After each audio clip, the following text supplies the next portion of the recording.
the number one challenge is that you're hearing that SMBs are facing in this recovering economy.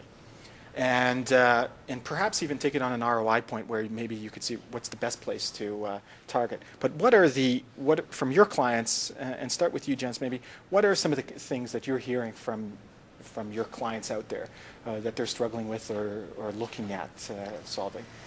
Well, certainly I think the majority of our clients are not, probably unlike a lot of members in our audience. It's been a tough year. Everybody's come through sort of an economic downturn that they hadn't quite predicted. They are focused on what are the next steps, how do they recover, how do they bounce back, how do they effectively use their resources. Now, good news is because they're already our clients, they've already taken the first step in managing those resources effectively because they're back to focusing on their core business. For those that are coming on new, this is the first, they have in fact, because of the downturn, have looked at, for the first time, outsourcing their payroll and their HR because they see that as the way out, they see that as the way to go on and come to us and take advantage of our technology. And we actually, we correspond with our clients quite a bit because you can appreciate most people get paid bi-weekly, so there's ongoing dialogue between our service people and that business, so they get to know the business quite a bit. I think what we're also seeing is that there is a light at the end of the tunnel, that some of them are getting quite excited about the fact that things seem to be turning around. And they're looking forward, quite frankly, to hiring employees and dealing with the onboarding process as opposed to what they had to do a year ago, which was sadly, laying people off and going through those steps. So, they're, as I said, they're looking at ways to be more efficient. And you guys are a good barometer, so you're seeing a hiring trend or coming? Yes, and true, we are a barometer. There is a bit of a lag. We're sort of a lag indicator, if you will. It took a while before we started seeing sort of the employees drop off, but now that we see the employees coming back on, that's a very sort of silent barometer, if you will. I think it's a good way of putting it. And how about you, Kevin? Where does Dell, what are some of the issues that you're seeing your customers face and the challenges and what they're doing about it, the key ones?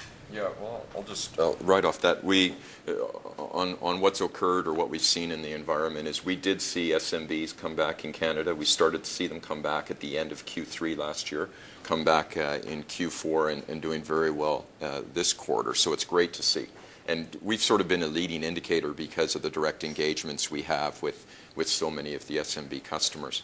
To the specific question around challenges that SMBs are seeing, I think a couple of areas. One, the access to credit still remains a core issue. Organizations need to invest. They want to invest.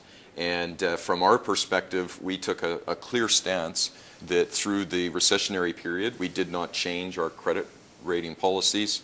We have been active in putting out promotions and offers to give customers the opportunity to get products, whether it's a fair market lease, value lease, or a capital product with dollar out, depending upon their opportunities, but to give them the opportunity to have money to invest and buy and refresh their technology. The other core area is around the storage and the virtualization space. And this is a part of the market that we mentioned the government just did a massive project of, how many servers was it? Did you? 1,300. 1,300 down to... Oh, we consolidated. You consolidated. Yeah. Okay, so yeah. Consolidated 1,300 servers out of their environment. And you say, well, that's great for the government. They've got a huge server installed base. What do we do as SMBs? And from an SMB's perspective, I think the basics of virtualization are really simple to me. If you are running let's say a cupcake company, and you're shipping out cupcakes in 3 different trucks, and those trucks are going to various locations, and you've got drivers working, if you could consolidate those 3 trucks down to 1 and execute the same way just as efficiently, you'd do that in a heartbeat. That is the essence of virtualization. Being able to utilize existing equipment to be able to consolidate and do more with less, which is what SMBs are looking to do.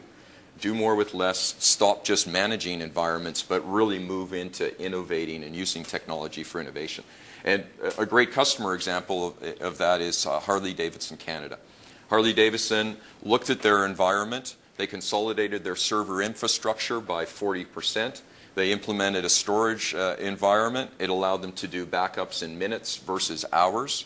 It allowed their marketing department to be innovative in the way they utilized and leveraged their servers to go out to the marketplace with new web campaigns and a new identity online.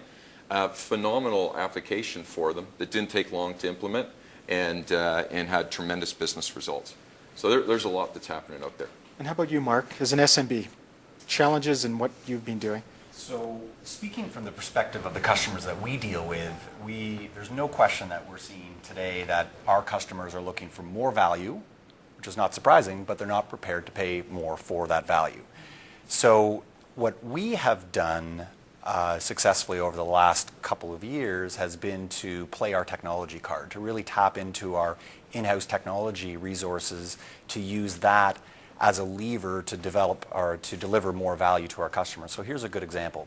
Outside of selling basic promotional products, which is a transaction, and there's a lot of people that are prepared to sell you a pen or a t-shirt, and there's lots of people who will do it cheaper if you line up 15 different suppliers and get their quotes. We decided to get away from that business and approach a customer and say, imagine if we could create a private merchandise portal that would allow your entire company to be on the same page. All the employees and all the approved purchasing managers could tap into this environment and order approved merchandise that would keep costs low, would keep the brand consistent, and keep head office happy. Imagine if we could do that for you and not charge you for it. And that is now how we've been able to reframe the conversation, as opposed to just offering an item like a product and now going to the market with a technology offering and not charging for it. And then from there, we're able to get the volume. So it's been a way of reframing the conversation using technology. Okay, thanks. Rick, what do you... Yeah, I think that the biggest complaint that I'm hearing from small business today is sort of a technology-related complaint, and it's about social media. They don't get it, and it's not very transparent. It's easy to see what Twitter is. It's harder to understand what it's for. Blogging requires a company to be able to write coherent paragraphs with good grammar, and that's actually asking a lot. If they don't have an advertising or PR agency helping them, then that's actually a high barrier. And I don't think they should cross that barrier unless they have that capability. And Facebook, if you actually try and understand how businesses use Facebook, and you go on Facebook, there is no information how to use Facebook. It is not business friendly. It overlaps with the personal, and it is totally non-transparent. It's totally opaque to a business owner looking at Facebook and saying, okay, 350 million people, how do I reach them? There's no clues. So, business owners, as I've discovered, they have trouble giving money to consultants because they haven't been happy with services in the past. So I think the goal is that the people who are able to explain social media, whether it's the companies that provide it or whether consultants, really have to up their game and really provide better information for business owners so they can make better decisions. Do they invest their money? And what's more important with social media is their time and effort in getting involved with that, because they're hearing a lot about it. You read about occasional success stories, and you think, okay, if a little kid babbling in the backseat of a car after having a dental operation can get 400 million viewers, why can't I? And it's a little harder than that, but they want to know how to do that. And right now, it's just a great big puzzle.